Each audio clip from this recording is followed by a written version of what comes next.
O ESPN apontando 44% de vantagem para o Palmeiras, 29% para o Flamengo, 27% para o empate. O Tirateima, a verdade, no sábado, 9 da noite, no Allianz Parque. Este segmento é um oferecimento de sportingbet.tv. Vai pra cima, faz um Sporting Bet aí.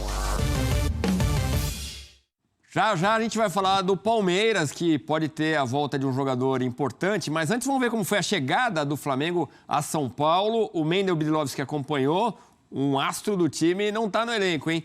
Vamos lá, fala Mendel! O Flamengo chegou na noite desta sexta-feira aqui neste hotel em Guarulhos, onde fica concentrado para a partida de sábado contra o Palmeiras pelo Campeonato Brasileiro. A delegação do Flamengo veio com 5 desfalques. Estão do departamento médico Gabigol, Léo Pereira, Mateuzinho e também Vidal, que foi cortado com uma virose. Além deles, Pulgar está suspenso, recebeu o 3º cartão amarelo no jogo contra o Fortaleza. O Flamengo também veio com novidades. O goleiro Augustin Rossi, goleiro que foi contratado, foi apresentado na quinta-feira pela primeira vez relacionado para um jogo do Flamengo. Além dele, o Matheus França, pela primeira vez relacionado em quase um mês. Ele estava se recuperando de um problema no pubis. Flamengo, 3º colocado no Campeonato Brasileiro, depois da derrota para o Red Bull Bragantino, vem de 4 vitórias seguidas para essa partida contra o Palmeiras, sábado no Allianz Parque, pelo Campeonato Brasileiro. Olá a todos que acompanham o Sport Center. O Palmeiras leva 2 dúvidas para o confronto contra o Flamengo neste sábado no Allianz Parque, na sequência do Campeonato Brasileiro. A primeira delas é no ataque. Rony, que torceu o tornozelo na partida contra o Atlético Paranaense, não teve condições de enfrentar o São Paulo quarta-feira pela Copa do Brasil, mas está sendo avaliado diariamente. Se o tratamento evoluir, vai para o jogo e enfrenta o Flamengo neste sábado. A outra dúvida em relação a Zé Rafael, volante que voltou aos treinos nesta semana. Na quinta-feira ele ficou fora 12 dias com estiramento no joelho direito e está retornando a equipe aos treinamentos. Fica a dúvida se ele terá condições de jogo. Palmeiras tenta voltar a vencer no Campeonato Brasileiro depois de 3 rodadas. Foram 2 derrotas e um empate com o Atlético Paranaense 2-2 com time reserva, né? Ô, Antero, gostei da forma que o Pedro definiu o clássico Palmeiras e Flamengo, o clássico do poder.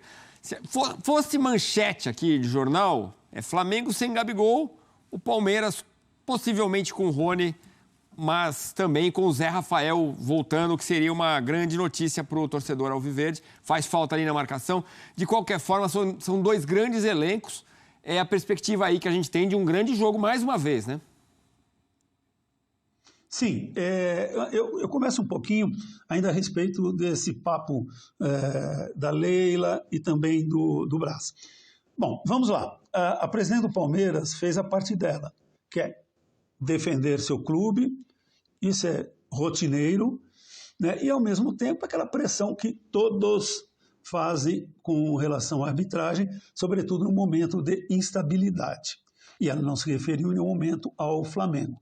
E em relação ao que disse o João Martins, eu falei logo após o jogo, eu falei, esse negócio de sistema não existe, o Palmeiras ganhou 3 títulos nos últimos anos, o Flamengo 2 ou 3 também, se pegarmos um período maior, o Corinthians 2, enfim, isso é aquela... Alguém lembrou também, o Atlético Mineiro, Antero, o Atlético ganhou Copa do Brasil e Brasileirão no mesmo ano, se o sistema fosse contra isso, não seria campeão no mesmo ano.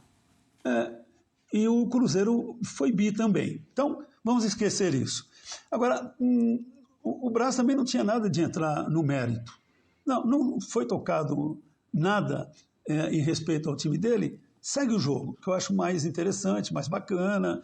E os clubes têm de unir-se. Mas tá bom, no papo agora não vale.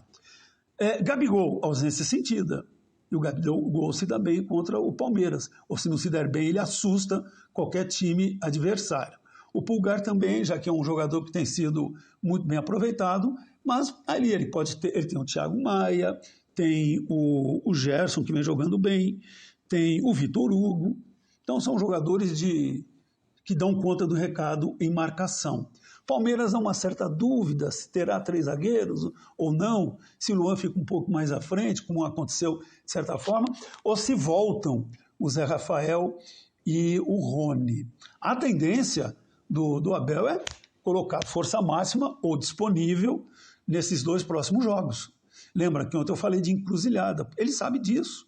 Se o Palmeiras tropeça diante do Flamengo, o que não é nada fora de cogitação, ele vai ter uma diferença grande em relação ao Flamengo, pode ter uma diferença grande, maior até, em relação a Grêmio e Botafogo. Aí a briga pelo título fica complicada, embora ainda haja muito campeonato pela frente. E é o Palmeiras que entra pressionado por essa fase estranha, inédita, desde a chegada do Abel Ferreira e seus auxiliares e seus escudeiros muito bons de trabalho. Então, se há um time que tem de preocupar-se com o resultado, é o mandante Palestra. O Flamengo vem numa fase de crescimento, se não me engano, uma derrota nos últimos 14 jogos, o que ele mostra esse crescimento, sabe, consolidação que está a caminho no trabalho do Sampaoli. Interessante que são os 2 principais ataques do Campeonato Brasileiro, Flamengo e Palmeiras. Tem um aí que eu estou esquecendo, 24 gols, me desculpe, agora me escapa. O Grêmio também. O Grêmio tem 24 Botafogo, também. É o Grêmio, isso. 24. Então, são os 2 melhores ataques do Campeonato Brasileiro. E o Palmeiras, até recentemente, era uma das melhores defesas. Agora, nem tanto. Resumindo a conversa, é para ser jogo bom. O Grêmio fez 24 gols, né? Assim como o Palmeiras. O Flamengo fez 2 a mais, 26. O problema dessa derrota que você 26. citou, Antero, é que foi aquela derrota contra o Bragantino, que foi um chocolate.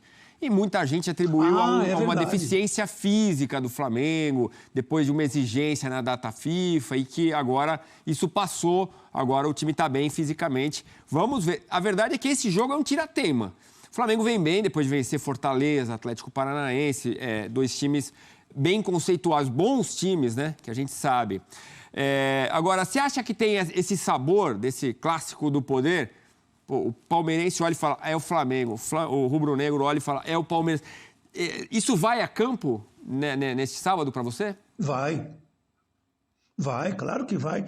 E qualquer jogador, pergunte do Flamengo, do Palmeiras, se gosta desse tipo de jogo, ou jogar com o Alcas, com o Bolívar, claro que vai dizer que é esse tipo de jogo. Eles crescem, eles têm uma motivação, se superam. Eu falei que o Palmeiras perder para o Flamengo é plausível, e o Flamengo perder para o Palmeiras também, hein? Calma lá. Vimos o Palmeiras, nos últimos confrontos com o Flamengo, ter apresentações muito, muito boas. Então, e sobretudo se tiver Zé Rafael, se tiver o Rony, claro que o time ganha em qualidade, em segurança e em, não diria motivação, mas em autoconfiança. É isso, que os melhores estejam em campo. Pena que o Gabigol não estará, né? Um jogo desse é legal, tá todo mundo à disposição.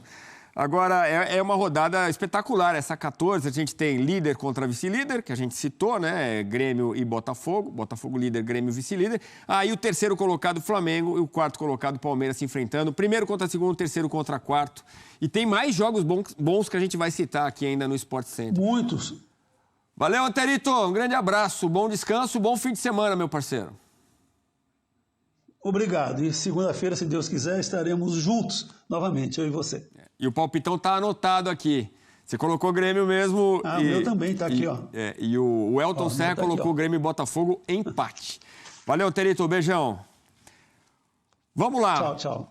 Outro jogo interessante desta rodada de número 14 é Bragantino e São Paulo. O Rafinha chega animado, porque finalmente ele marcou um gol com a camisa tricolor que ele curte tanto. Bateu um papo exclusivo com o nosso Eduardo Afonso. Quarta-feira foi um dia muito especial na carreira de um jogador repleto de dias especiais e títulos por onde passou. No jogo de número 72 com a camisa tricolor, o primeiro gol. Gol não, né?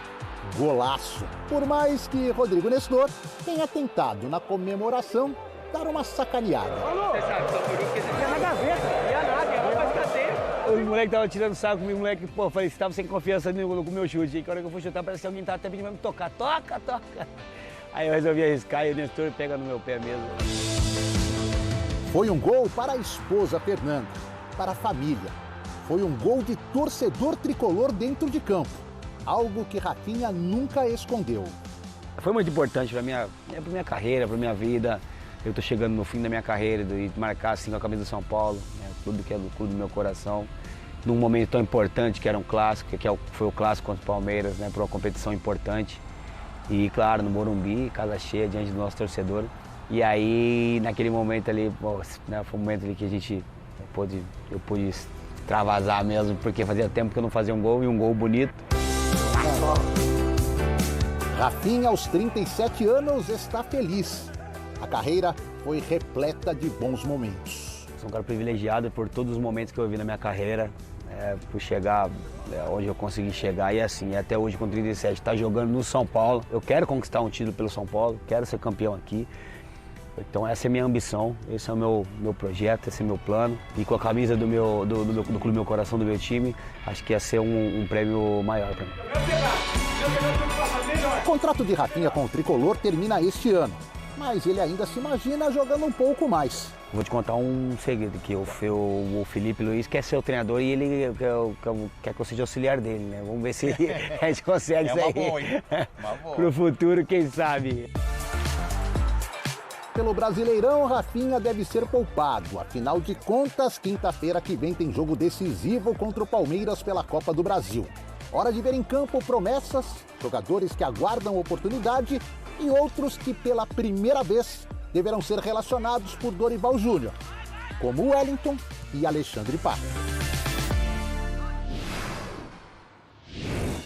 Muito bem, falemos do Santos, que encara o Goiás neste domingo. O Superior Tribunal de Justiça Desportiva anunciou nesta sexta-feira a punição de 8 jogos com portões fechados ao Peixe. O caso se deve aos incidentes praticados pelos torcedores na Vila Belmiro. Você se lembra, depois da derrota do Santos para o Corinthians no último dia 21, jogo válido pelo Brasileirão. Na ocasião, parte da torcida arremessou sinalizadores e bombas dentro do campo. Além da punição, o Santos foi multado em R$80 mil. O Santos enfrenta o Goiás domingo, 11 da manhã. Olha aqui, ó, falando em